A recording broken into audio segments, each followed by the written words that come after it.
When viewing the assessments within or remaining in a course, you can use the Assessment Pacer to get an accurate view of how many and what assignments are remaining. When you log into the student app, as seen here, you can go ahead and expand your courses and then select which course you'd like to view. Click on the grade average of that course, which is a hyperlink. It takes you to the course overview, which includes the Assessment Pacer page.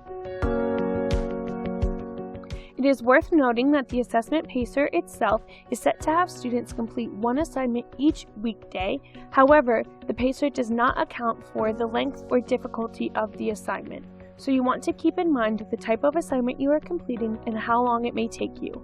For example, a 5-point quiz will not take you as long to complete as a 100-point project.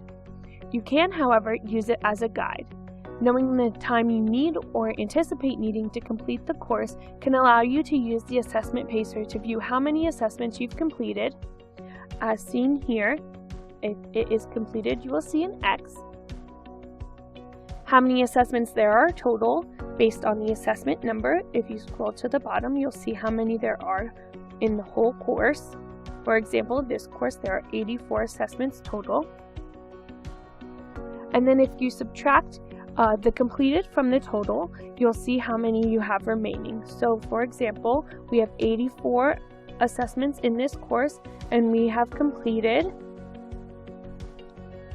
2 assessments, as noticed by the X, which means we have 82 assessments left to complete before our course is finished. You can then take that number and divide it by how many weeks you intend to spend in the course to complete it, and that will tell you how many assessments you need to complete each week to meet that goal and complete in that time frame.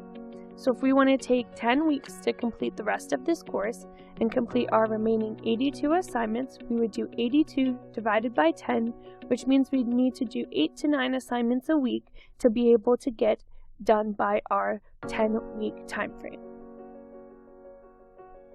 As always, if you need help using the Assessment Pacer or creating a course plan for your classes, please reach out to the Student Success Advisors at studentsuccess@keystonehighschool.com.